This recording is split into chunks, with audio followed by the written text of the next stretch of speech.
한국과 중국의 자유무역협정 FTA 타결이 멀지 않은 것으로 보입니다. 기업들의 중국 수출이 급증할 수 있을 것으로 기대되고 있는데요. 네, 하지만 국내 농가 피해도 우려되고 있어서 대책 마련이 시급해 보입니다. 김지선 기자입니다. 박근혜 대통령과 시진핑 주석은 정상회담에서 자유무역협정 FTA 협상을 연내 타결하도록 노력을 강화하겠다고 밝혔습니다. 지난 2012년 5월 협상을 시작한 후 지지부진했던 한중 FTA가 2년 2개월 만에 돌파구를 마련한 셈입니다.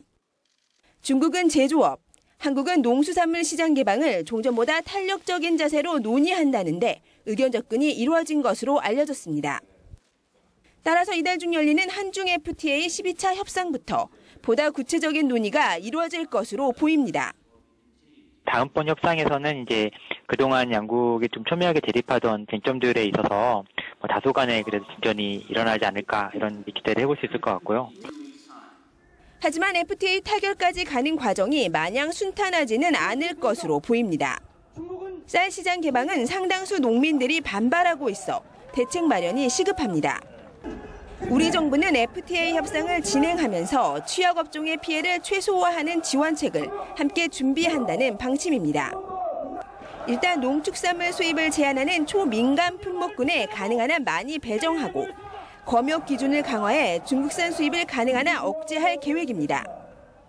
이미 국내 시장의 많은 부분을 장악한 중국산 수산물에 대해서도 원산지 표시를 강화하는 등 대책 마련을 서두르고 있습니다. 뉴스와이 김지선입니다.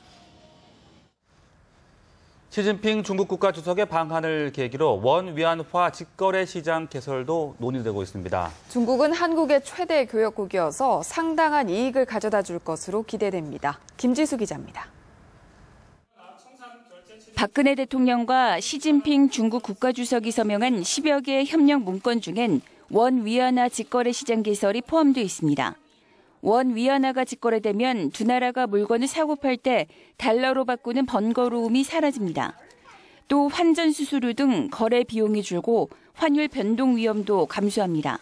양국 기업과 국민 간 거래가 보다 신속하고 자유롭게 이루어질 것으로 기대합니다. 전 세계적으로 위안화 무역 결제 규모는 지난해에만 4조 6천억 위안으로 전년 대비 58% 급증했습니다. 세계 주요국들도 위안화 보유 규모를 늘리고 있습니다. 위안화에 대한 수요가 높음을 방증하고 있는 겁니다. 정부는 원 위안화 직거래 시장 개설을 발판으로 위안화 허브를 구축할 계획도 세우고 있습니다.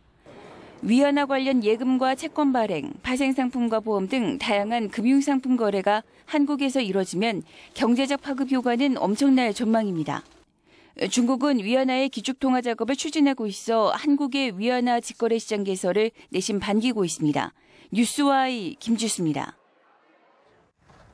한중 정상은 또 양국의 식품 교류 협력도 강화하기로 했는데요. 지금까지 막혀있던 김치와 삼계탕의 중국 수출길이 새롭게 열릴지 주목됩니다. 팽재용 기자입니다.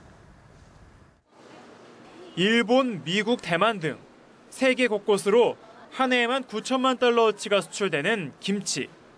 하지만 가장 큰 시장인 중국에 대한 수출액은 100달러로 사실상 없는 거나 마찬가지입니다. 우리 김치가 중국에 진출하지 못하고 있는 겁니다. 이유는 중국의 까다로운 위생 기준 때문입니다. 중국은 절임 채소에 대해서 대장균이 100g당 30마리를 넘지 못하도록 하고 있습니다. 이 기준을 김치에도 적용하고 있는데 발효 제품의 특성상 중국의 위생 기준을 만족시키는 것은 불가능합니다. 정부는 2012년부터 김치에 대한 별도의 위생 기준을 마련해달라고 중국에 요청해왔습니다. 이번 한중 정상회담에서 식품 분야의 교류 협력을 강화하기로 한 만큼 김치 수출에 대한 논의는 더 속도를 낼 것으로 보입니다. 김치와 비슷한 이유로 중국 수출이 어려웠던 삼계탕도 이번 회담의 수혜자가 될 것으로 기대를 모으고 있습니다. 이미 미국과 일본에 진출한 삼계탕 제조업체들은 올해 말쯤엔 중국 수출도 가능할 것으로 보고 대책 마련에 분주합니다. 뉴스와이 팽재용입니다.